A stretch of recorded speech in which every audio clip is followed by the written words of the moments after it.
নিৰ্বাচন কৈ থাকোতে ইতিমধ্যে নিৰ্বাচনৰ আজি যেটো ভোটদানৰ কাৰ্যসূচী তৃতীয় পৰ্যায় ইতিমধ্যে আৰম্ভ হৈ গৈছে।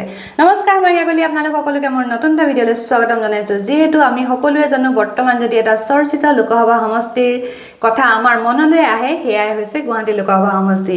বিশেষভাৱে এটো চৰ্চাত থকা মেইন কাৰণটোৱে হৈছে প্ৰধান কাৰণটোৱে হৈছে যে ইয়া দুইগৰাকী প্ৰাৰ্থীয়ে যেহেতু মহিলা হয়, এগৰাকী হৈছে বিজুলী কলিতা মেধি, আনগৰাকী হৈছে মীৰা বৰঠাকুৰ।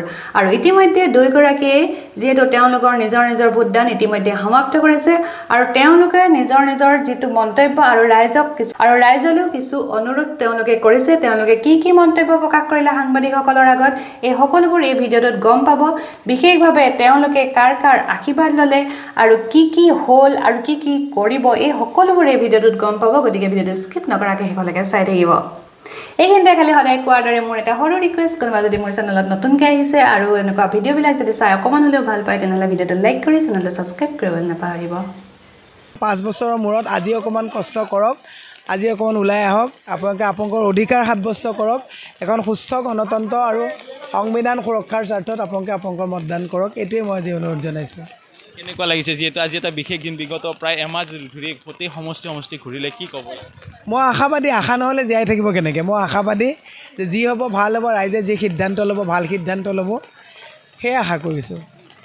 ক'ত যাব দিনটোৰ কাৰ্য? মই 10টা সমষ্টিত, প্ৰত্যেকটো সমষ্টিতে মিনিমাম 2টাকৈ হ'লেও চেণ্টাৰ যাম। গতিকে এতিয়া মই ডিমৰীয়া যাম, ডিমৰীয়াৰ পিছত পৰ্যায়ক্ৰমে মই একেবাৰে লক্ষীপুৰলৈকে ৱেষ্ট গোৱালপাৰালৈকে আজি দিনটোৰ যাত্ৰা আৰম্ভ কৰিম।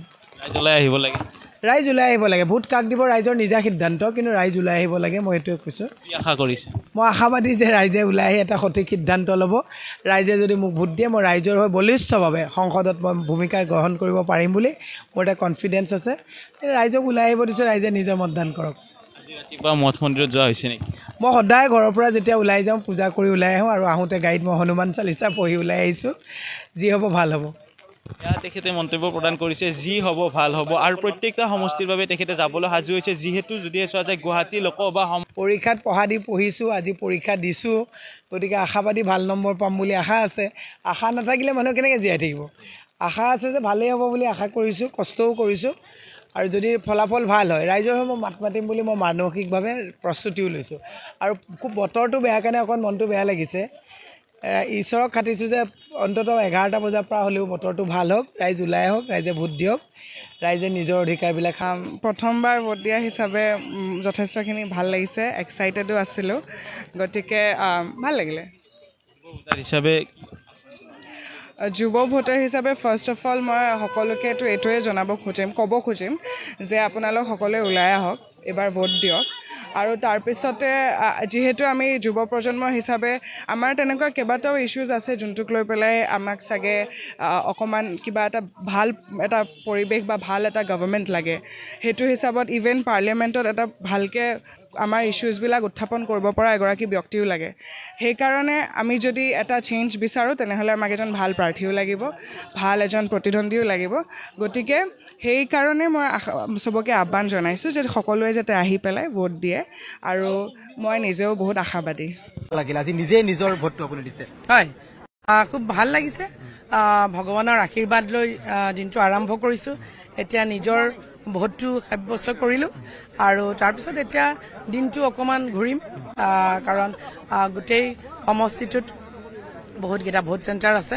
গতিকে যিমান পাৰোঁ ইমান ৰাইজৰ লগত কথা পাতিবলৈ চেষ্টা কৰিম। মা কামাখ্যাৰ ভূমি বুলি কোৱা হয় গুৱাহাটী সমষ্টি, তাতে নাৰীৰ মাজত নাৰীৰ যুঁজ আমি দেখিছোঁ 2014, 2019। কিন্তু এই বছৰ কি ধৰণে গোটেই ছবিখন চাইছে এইবাৰো নাৰীৰ মাজত? চাওক, এইখন হ'ল মা কামাখ্যাৰ ভূমি আৰু সনাতনী ৰক্ষাৰ ভূমি। গতিকে সনাতনী ৰক্ষাৰ কাৰণে ইয়াত সদায় ভোটদান হয় আৰু ৰাইজৰ সদায় ভোটদান কৰে আৰু মা কামাখ্যাৰ আশীৰ্বাদ সদায় থাকে। উগ্ৰতাৰা মন্দিৰ গৈছিল চাগে, আৰু কোন মন্দিৰৰ আজি সেৱা ল'লে, ভগৱানৰ ওচৰত কি প্ৰাৰ্থনা জনাইছে? বাবা বজৰংবলীৰ সেৱা ল'লোঁ, কাৰণ আজি মঙলবাৰ, আৰু মা উগ্ৰতাৰাৰ সেৱা ল'লোঁ, আৰু যোৱা ৰাতি মই মা কামাখ্যা আৰু মা বগলাৰ সেৱা লৈছোঁ। জয় অপৰাজয়ৰ কথা নুসুধো, কিন্তু ব্যৱধানৰ কথা যিটো কৈ আছে মুখ্যমন্ত্ৰীগৰাকীৰ সৈতে দেখিছোঁ আপুনি বিভিন্ন ধৰণে প্ৰচাৰ অভিযানত নামিছিল। গতিকে ব্যৱধানৰ কথা সুধিছোঁ, বা মূল প্ৰতিদ্বন্দ্বী কোন হ'ব, কি গোটেই ছবিখন কি ভাবিছে, আজি কি দেখিব? চাওক মোৰ আহ্বান এটাই আজিৰ তাৰিখত যে সকলো ৰাইজ ওলাই আহক আৰু এটা সুস্থ গণতান্ত্ৰিক নিজৰ অধিকাৰ সাব্যস্ত কৰক আৰু এখন সুস্থ আৰু শক্তিশালী চৰকাৰ গঠন কৰাৰ কাৰণে নিজৰ অৰিহণা প্ৰদান কৰক। নিশ্চয় ধন্যবাদ জনাইছো। মই বিজুলী কলিতা বাইদেউৰ স্বামীগৰাকীক গতিকে স্বামীয়ে পত্নীক ভোট দিছে, তেওঁ পুনৰবাৰ কৈছে যে কি দেখিছে গোটেই ছবিখন ঘূৰিছে ইমান দিন আপোনালোকে, আজি বতৰো কিছু ভাল ধৰি লওক। ভাল হ'ব ভাল হ'ব ভাল ভাল ভাল হ'ব। ৰাইজে মানে নৰেন্দ্ৰ মোদী ডাঙৰীয়াৰ প্ৰতি আস্থা ৰাখিছে, ডক্টৰ হিমন্ত বিশ্ব শৰ্মাৰ প্ৰতি বিশ্বাস ৰাখিছে আৰু ভাৰতীয় জনতা পাৰ্টীৰ প্ৰতি মৰম যাচিছে। ৰিজাল্ট নিশ্চয় ভাল হ'ব।